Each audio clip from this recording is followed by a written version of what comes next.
What would you do if you lost everything you worked for? One moment, you're on top of the world. The next, it's all gone. No warning. No chance to prepare. Just silence. Just loss. This is not just a dramatic question. It's exactly what happened to a man named Zeno of Citium over 2,000 years ago. He was a wealthy merchant, sailing across the Mediterranean with a ship full of valuable cargo. But fate had other plans. A sudden storm struck. His ship sank. Everything was lost to the sea. In an instant, Zeno went from riches to ruin, from certainty to chaos, from direction to complete collapse. Most people would fall apart. Anger, despair, panic, blame. These are normal reactions. But Zeno didn't break. He didn't even bend. Instead, he chose a different path. A path of inner strength. A path of calm in the storm. This was the moment that gave birth to one of the most powerful philosophies in human history. Stoicism. Stoicism is a philosophy that teaches one simple idea. Focus only on what you can control. Let go of what you cannot.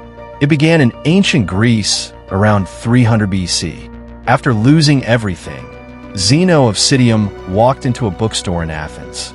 There, he discovered the works of Socrates and other great thinkers. Inspired, he began to study philosophy. Later, he started teaching his own version of it, not in private halls, but in the open air on a painted porch called the Stoipoikal. That's where the name Stoicism comes from. Stoicism is often misunderstood. Some think it means hiding emotions or becoming cold and distant. But that's not what it's about. Stoicism isn't about being emotionless. It's about having emotional clarity. It's about recognizing your feelings, understanding them, and choosing how to respond calmly, wisely, with purpose. At its core, Stoicism teaches that life is full of things we cannot control. Other people, the weather, the past, the future. But there is one thing we can always control: our response. When you learn to separate what's up to you from what isn't, you free yourself from unnecessary stress. You stop wasting energy on things you can't change, and you start focusing on the one thing you can, your own mind. The power of Stoicism lies in one thing: the way you see the world. It's not what happens to you that defines your life. It's how you interpret what happens. That is the real battle. That is the real freedom. Think about the rain. You don't control when it rains. You don't control how hard it falls or how long it lasts. But you do control how you react to it. You can curse the sky, complain, feel angry that your plans were ruined.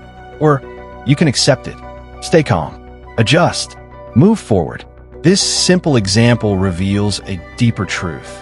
Most of our suffering doesn't come from the events themselves. It comes from our thoughts about those events. You do not suffer from events. You suffer from your judgment of them. This is the heart of Stoicism, the idea that life is made up of two parts: what you can control and what you cannot. This is called the dichotomy of control. You can't control the past. You can't control the weather. You can't control what people say or do, but you can control your choices, your attitude, your response. And that's enough. Because when you focus your energy only on what is in your hands, you become steady, calm, resilient. The Stoics believe that if you master this one idea, what's in your control and what isn't, you can master your mind. And if you master your mind, you can master your life. Modern life brings constant pressure. Pressure to succeed. Pressure to look perfect. Pressure to always be in control. We worry about the future. We feel anxious about what's coming next. We chase results, and when they don't come fast enough, we feel like failures. We live by expectations. Not just our own, but those placed on us by others, family, friends, society. When we fall short, we feel disappointed. Not because we didn't try, but because reality didn't match the image we created in our minds. Then there's the endless comparison. Social media shows us highlight reels. Perfect lives, perfect bodies, perfect success. And we compare our real lives to those illusions. We start to believe we're not enough. And through it all, we try to control everything. We believe if we just plan better, work harder, think more, we can make everything go our way. But that's not how life works. This illusion of control is exhausting. It drains us. It leaves us feeling helpless when things inevitably go wrong. But these problems aren't new. Thousands of years ago, the Stoics faced the same struggles: fear of the future, pressure from others, the desire to control what cannot be controlled. And they found a way through it. Stoicism teaches that peace doesn't come from controlling everything. It comes from knowing what's yours to control and letting go of the rest. The world outside may be chaotic, but the mind can stay calm, clear, free. The most important principle in Stoicism is the dichotomy of control. There are two types of things in life: things you can control and things you cannot. You can control your actions, your decisions, your words, your mindset. You cannot control what others think. You cannot control the past, the weather, or the outcome of your efforts. You cannot control luck or timing. This simple truth changes everything. Take social media, for example. You can control the quality of your content, the effort you put in, the message you want to share, but you can't control the number of views, likes, or followers. In your job, you can control your performance, how hard you work, the results you deliver, but you can't control whether your boss gives you a raise or promotion. That's their choice, not yours. In relationships, you can control how you treat someone, the honesty, care, and effort you give, but you can't control how they respond. You can't force them to love you back or to stay.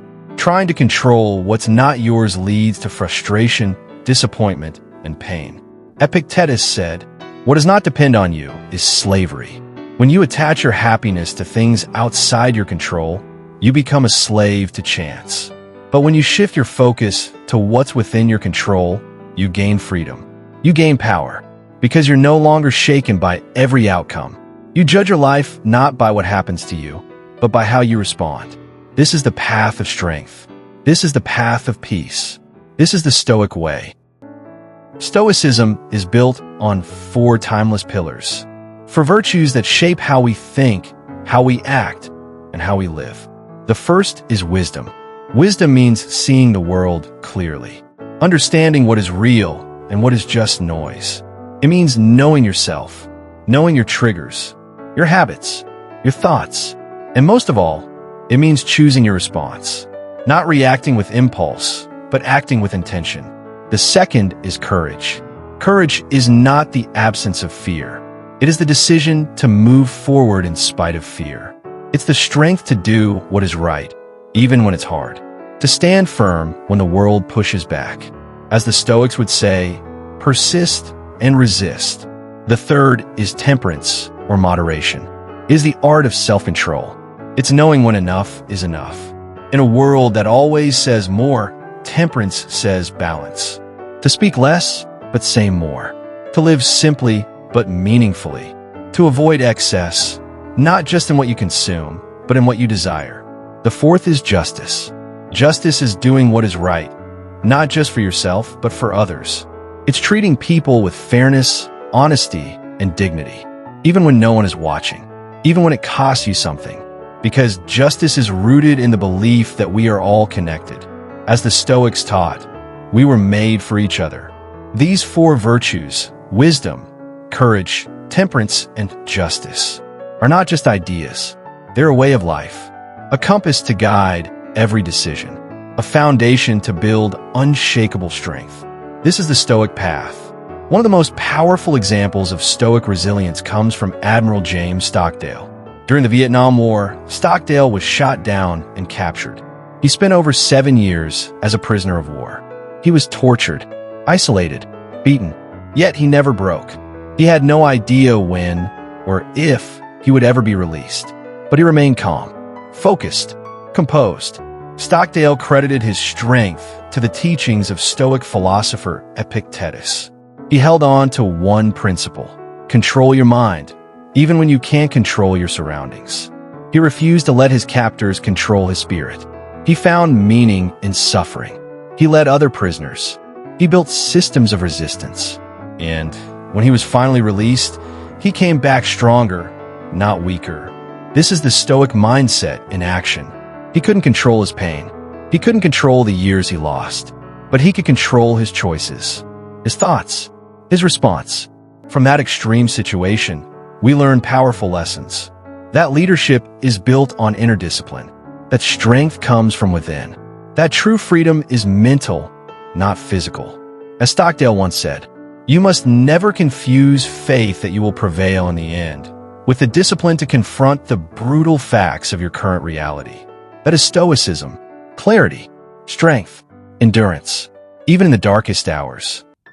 One of the most transformative practices in Stoic philosophy is called voluntary discomfort. At first, it sounds strange. Why would anyone choose to suffer on purpose? But this is not about punishment. It's about preparation.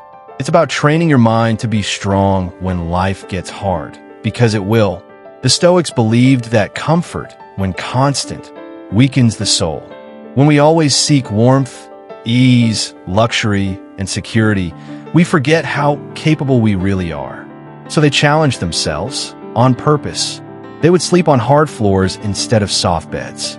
They would eat only the most basic foods, bread, water, or even just boiled potatoes. They would wear rough clothes, walk barefoot, or bathe in cold water. These small acts of discomfort served a greater purpose: to remind the mind that it can adapt, to build resilience before the storm arrives, to increase gratitude for the things we take for granted. Imagine waking up on the floor, cold and stiff. You stretch, breathe deep, and start your day. That day, you'll appreciate every little comfort more than usual. A chair, a warm drink, a hot shower. You remember these are privileges, not guarantees. And beyond the physical, there's something deeper happening. You're telling your mind, I can handle this. I don't need luxury to feel okay. I can lose it all, and I will still stand. This mindset is powerful, because when life throws real discomfort your way, a loss, a failure, a crisis, you've already trained for it. You've practiced staying calm in the cold. You've practiced clarity in hunger. You've practiced stillness in discomfort. This is not a game. It's a mental forge. And every uncomfortable moment you step into by choice becomes a layer of armor for your spirit. The Stoics believed, if you can endure the worst by choice, then you will fear nothing when it comes without warning. In a world obsessed with more, Stoicism invites you to face less and come out stronger than ever. Stoicism isn't just a relic of ancient times. It's the foundation for some of the most powerful tools in modern psychology. Methods that help people overcome anxiety, depression, and even deep emotional trauma. Let's start with REBT, Rational Emotive Behavioral Therapy. Created by psychologist Albert Ellis in the 1950s, REBT is built on a core insight that comes straight from Stoic philosophy. You're not disturbed by events. You are disturbed by your interpretation of those events. The Stoic Epictetus said it first, and Ellis used that truth to help people change their lives. REBT teaches that it's not the things that happen to us that create pain. It's the beliefs we form about them. For example, if you fail a test, you might instantly think, I'm a failure. I'll never succeed. But that belief is optional. It's not a fact. And if you challenge it, if you replace it with something more rational, you can change how you feel and act. REBT helps people break the cycle of negative thinking. It gives you the power to step back, analyze your thoughts, and reframe your mindset, just like the Stoics did. Then there's logotherapy, developed by Viktor Frankl, a psychiatrist and Holocaust survivor. Frankl endured years in Nazi concentration camps. He lost his family, his freedom, his health, but he discovered something that kept him alive: the belief that life still had meaning. Logotherapy is based on one simple, powerful idea.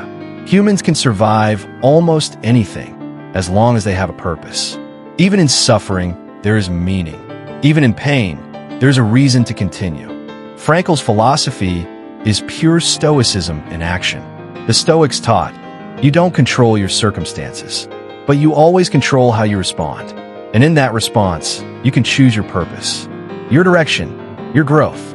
Both REBT and logotherapy are living proof that Stoicism works. It's not just a philosophy to read, it's a mindset you can live. It's a toolkit you can carry into the modern world, into therapy, into your career, into every moment of hardship. These aren't just ideas. They are practices that have helped millions. Because the ancient truths of Stoicism still speak to the modern soul. Clarity over chaos, meaning over misery, control over reaction. This is where philosophy meets psychology, and it's where real transformation begins. What does it mean to be truly rich? To the Stoics, wealth had nothing to do with money, status, or possessions. True wealth was about peace of mind, and that can never be bought. Material success might bring temporary pleasure, a bigger house, a faster car, a luxury vacation, but none of these things guarantee happiness. In fact, the more we chase them, the more we depend on them. And the more we depend on them, the more fragile our peace becomes. The Stoic philosopher Seneca was one of the wealthiest men in Rome, yet he warned against placing happiness in external things. He wrote, "Learning to live with less creates space for what truly matters." That space is not physical. It's mental. When you stop filling your life with distractions, you start noticing what's already there. Your thoughts, your values, your purpose. Stoicism teaches us to focus inward. You can't control fortune. You can't predict the economy. You can't hold on to everything you love forever. But you can control how you think, how you live, what you value. The less you depend on what you can lose, the freer you become. And in that freedom, you find something deeper than comfort. You find contentment, not because you have everything, but because you've realized you don't need everything. That is real wealth. That is lasting happiness. And that is the Stoic way. What happens when you truly live as a Stoic? You begin to feel lighter. Not because life becomes easier, but because you stop carrying what isn't yours to carry. You stop reacting to every little thing. You stop wasting energy on things outside your control. You respond with calm instead of chaos, with reason instead of rage. There's a shift inside you. You begin to see life more clearly. Problems don't disappear, but your perspective changes. Stress doesn't control you because you've learned to control your response. This is the Stoic transformation. You no longer chase every desire. You no longer fear every loss. You no longer tie your peace to things that come and go. You find clarity in the middle of the storm. You find focus in the noise. You find meaning in the struggle. And most of all, you find freedom. Not the freedom to do whatever you want, but the freedom to not be ruled by your emotions. Anger doesn't drive you. Fear doesn't freeze you. You are steady, grounded, awake. That is the life of a Stoic. Not cold, not distant, but deeply alive, anchored in virtue, centered in purpose, and unshakable in the face of life. It all began with Zeno, a wealthy merchant who lost everything in a single moment. But instead of falling into despair, he built a new foundation, a philosophy that would outlast empires. Now, that same choice is in your hands. You don't need to wait for life to collapse. You can choose to live with strength, with clarity, with purpose. Control what you can, accept what you cannot. Live with virtue. That's the Stoic path. And it starts with one step. This week, choose a single Stoic principle. Practice it. Apply it. Live it. Notice how it changes the way you think. Notice how it brings calm where there was chaos, clarity where there was confusion. As Marcus Aurelius once wrote, you have power over your mind, not outside events. Realize this, and you will find strength. The storm will come. It always does. But now you know how to stand. If this message spoke to you, share it. Leave a comment with the principle you're choosing to apply this week. And if you want to go deeper, subscribe for more Stoic wisdom to guide your journey. The path to inner strength starts now.